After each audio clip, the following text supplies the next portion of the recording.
arah jam 2. Spontan, si Aris ini langsung nengok ke arah yang dimaksud Patih. Terlihat, sinar headlamp menerangi 3 pohon tua yang berbalut kain putih. Seketika mereka berhenti. Tahu, ada apa di sana? Pocong. Dan itu bukan cuma 1, tapi ada 3.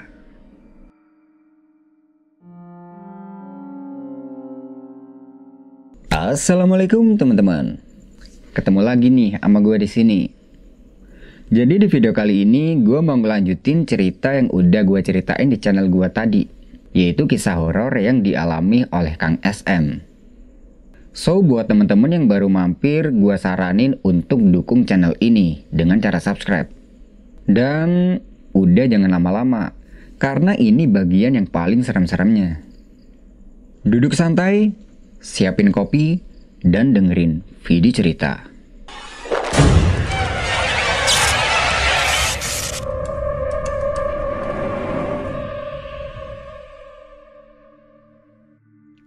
Sekitar 20 menit berjalan di jalur kiri, si Patih ini tiba-tiba berhenti. Bener nggak ini jalannya? Masa di depan ada musola?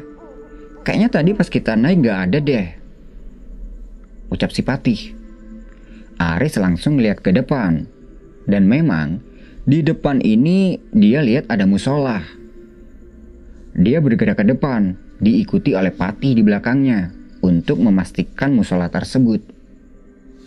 Nah, tepat di depan pintu musola, dia ini ngelihat ada sosok berbaju putih yang sedang duduk bersila. Kalau dari perawakannya sih, kelihatan dia ini sedang melakukan ritual.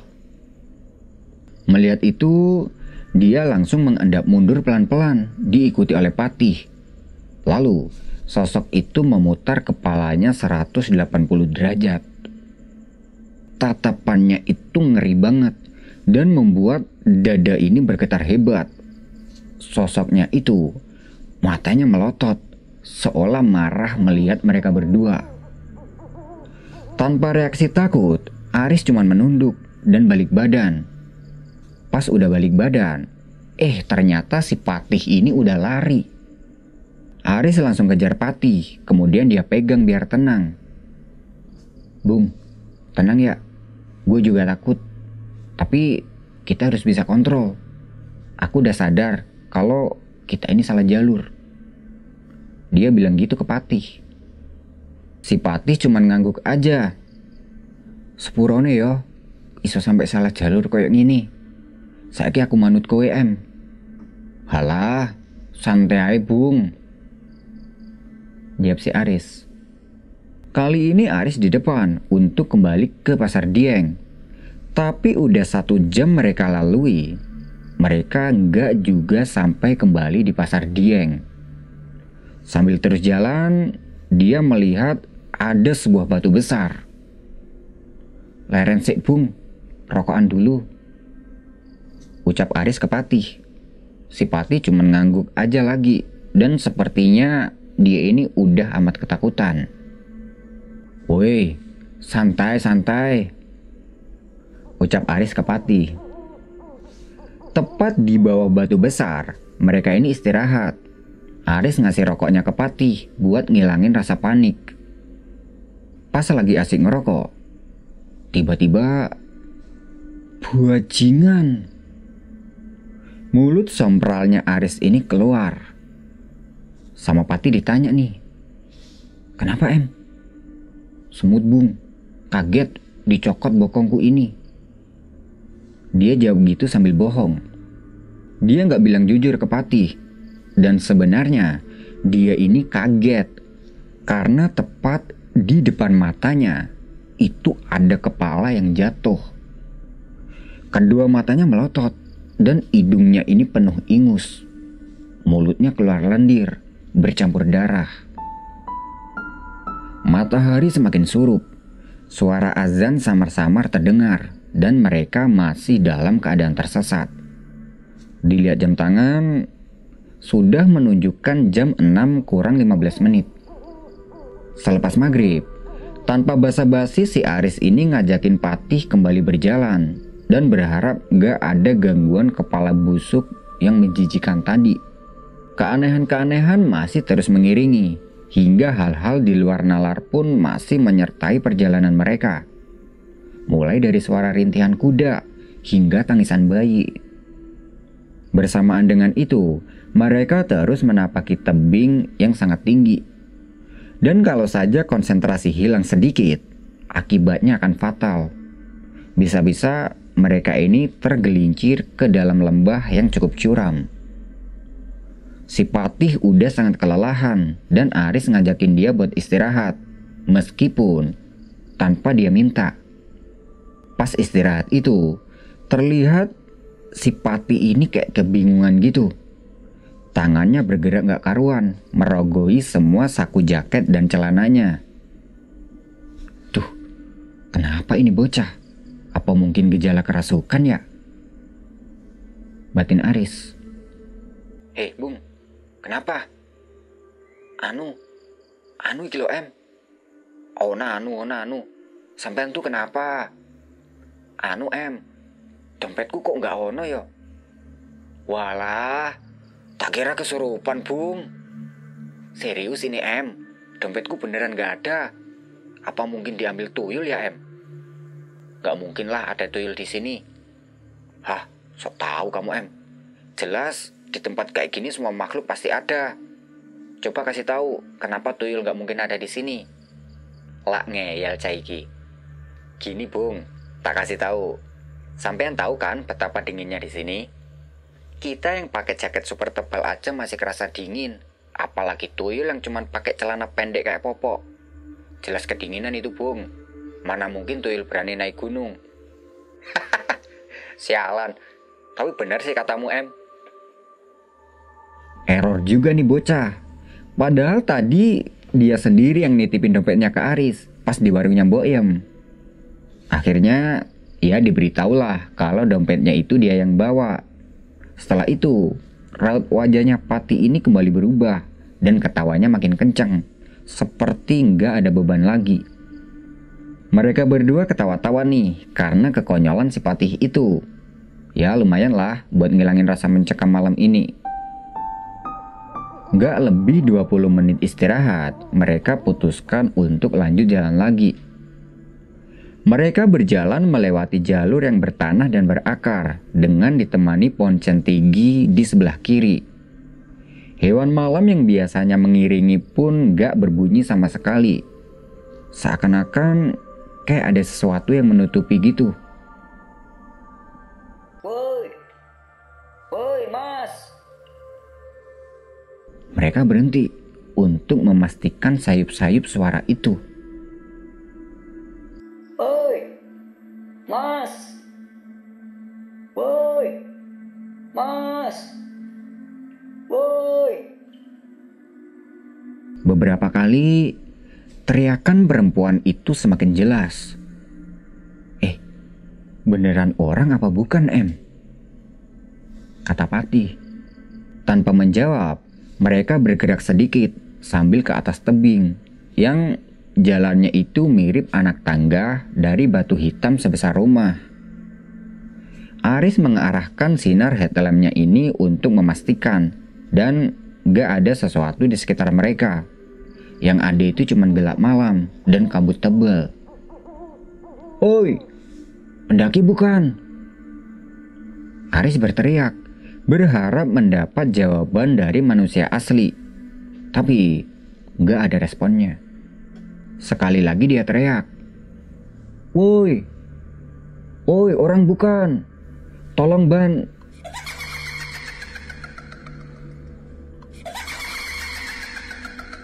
Bukannya mendapat balasan, malah mendengar suara cekikikan perempuan. Dan suaranya itu serem banget. Ini si Patih denger juga gak ya? Ucapnya dalam hati. Aris segera turun buat menghampiri si Patih untuk memastikan keadaannya. Dan baru aja sampai di tempat Patih, suara cekikikan itu kembali kedengeran. Patih noleh nih ke arah Aris. Dan sepertinya dia juga mendengarkan hal yang sama. Wis, gak bener iki. Jalan lagi, Bung. Aris mengajak Patih buat cepat-cepat menjauh dari area tersebut. Kerlip lampu terlihat tidak jauh dari tempat mereka berhenti. Kabut tebal dan air hujan mereda, berganti dengan angin kencang. Suara demit kuntilanak samar-samar mulai menghilang.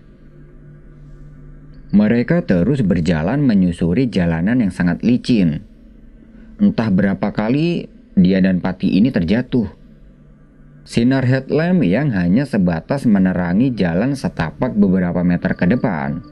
Sesekali pandangan mereka ini diarahkan ke atas untuk melihat suasana. 1 jam lebih mereka udah berjalan dan tanpa istirahat. Stamina semakin menurun dan membuat mereka harus beristirahat. Nah, ketika sedang istirahat, terdengar ada suara.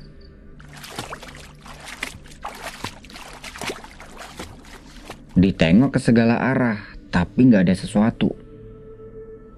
Ah, sial banget sih ini, batin Aris. Lalu, si Patih ini berbisik. Dengar nggak, Em? Suara apa nih? Iya, dengar. Itu cuma suara gesekan pohon yang kena angin, Bung. Jawab Aris memotong pertanyaan Patih. Dalam hati kirain dia doang yang dengar. Ternyata si Patih juga dengar. Dia minum air seteguk nih buat ngebasahin tenggorokan yang dari tadi udah mengering. Tanpa ngomong apapun, dia menarik tangannya Patih untuk bergerak kembali menyusuri jalan setapak. Baru 2 langkah berjalan, mereka udah kembali mendapat teror lagi.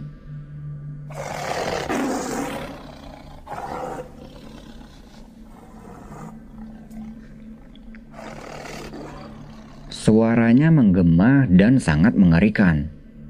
Dengkul ini udah terasa copot dengan sendirinya. Dan seketika itu, badan terasa lemes. Apa itu auman harimau? Yap, betul banget. Mereka berdua cuman saling memandang dan mengucapkan salam atas kehadiran suara yang gak lazim itu. Ini udah gak masuk akal. Bukankah harimau Jawa ini udah lama punah? Tidak lama kemudian, tiba-tiba datang hujan dengan lebat. Untungnya suara auman itu langsung aja hilang dan mereka merasa sedikit lega.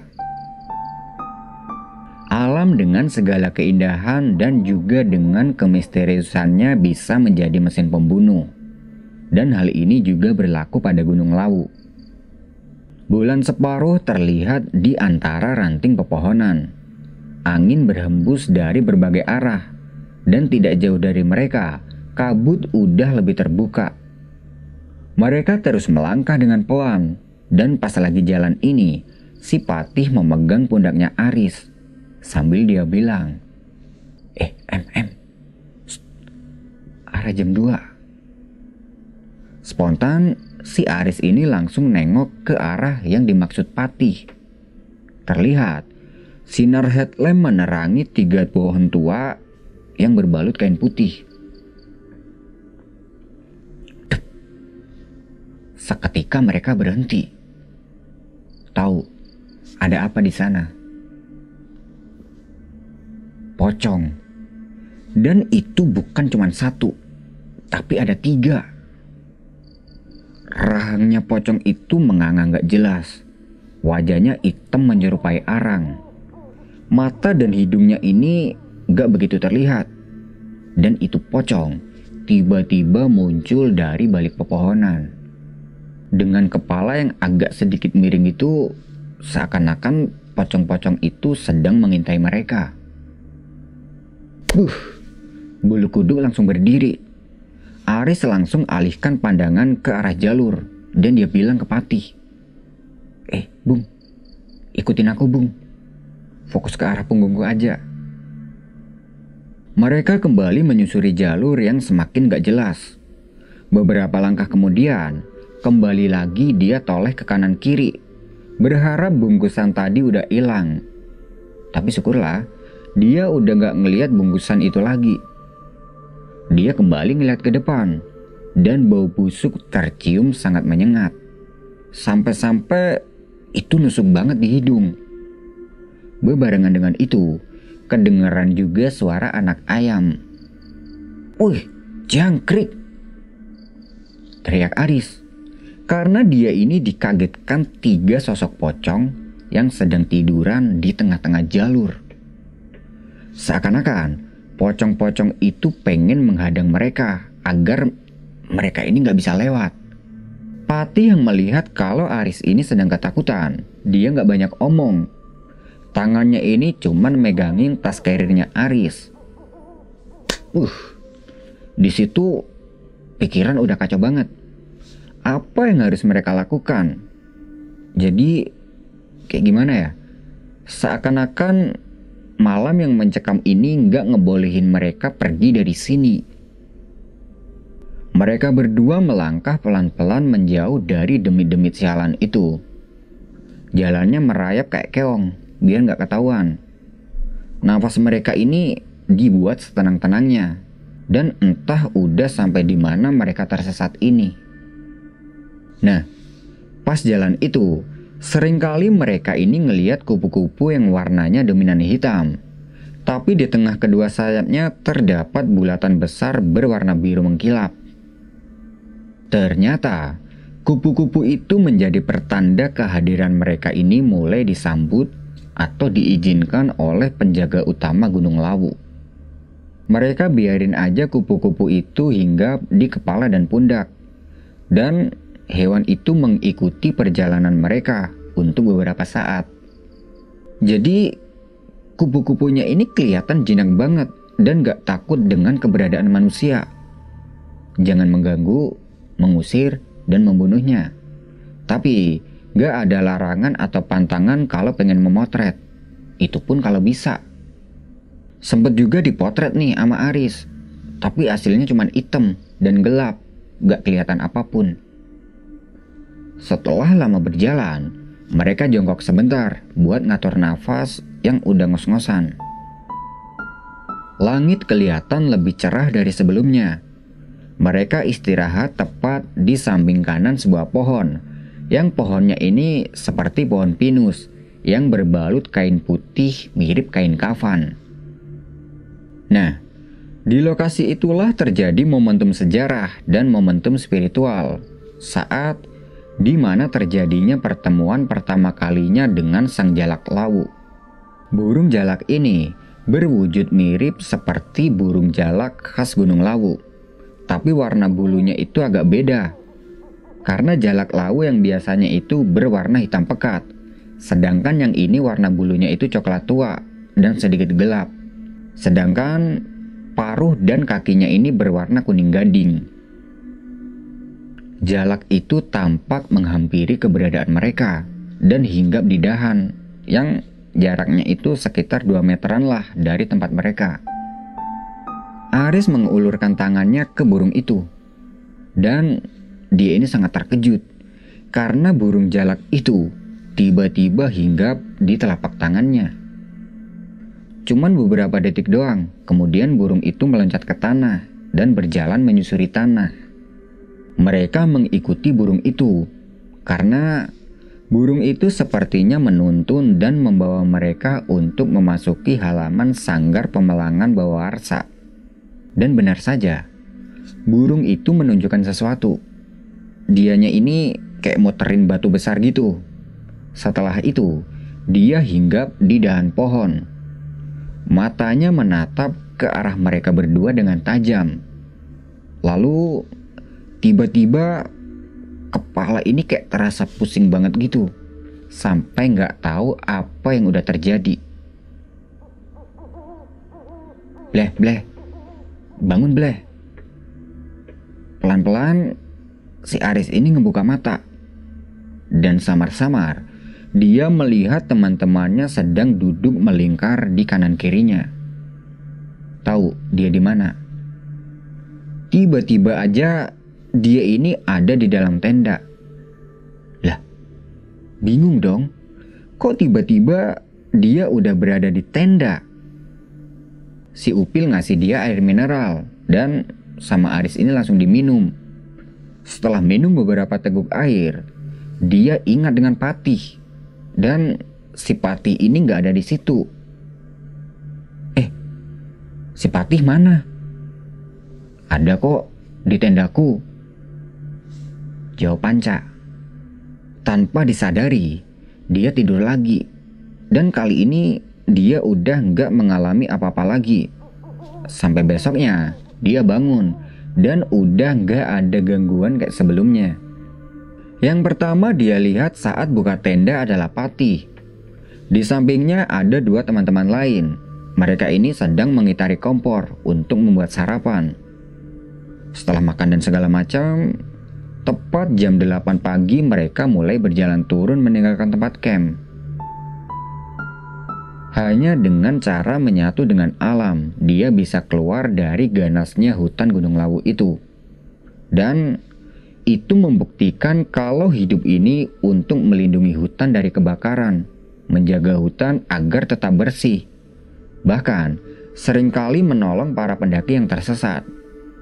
Sakit atau ikut mengevakuasi jika ada korban adalah motivasi baru dalam hidupnya Aris, hingga sampai saat ini.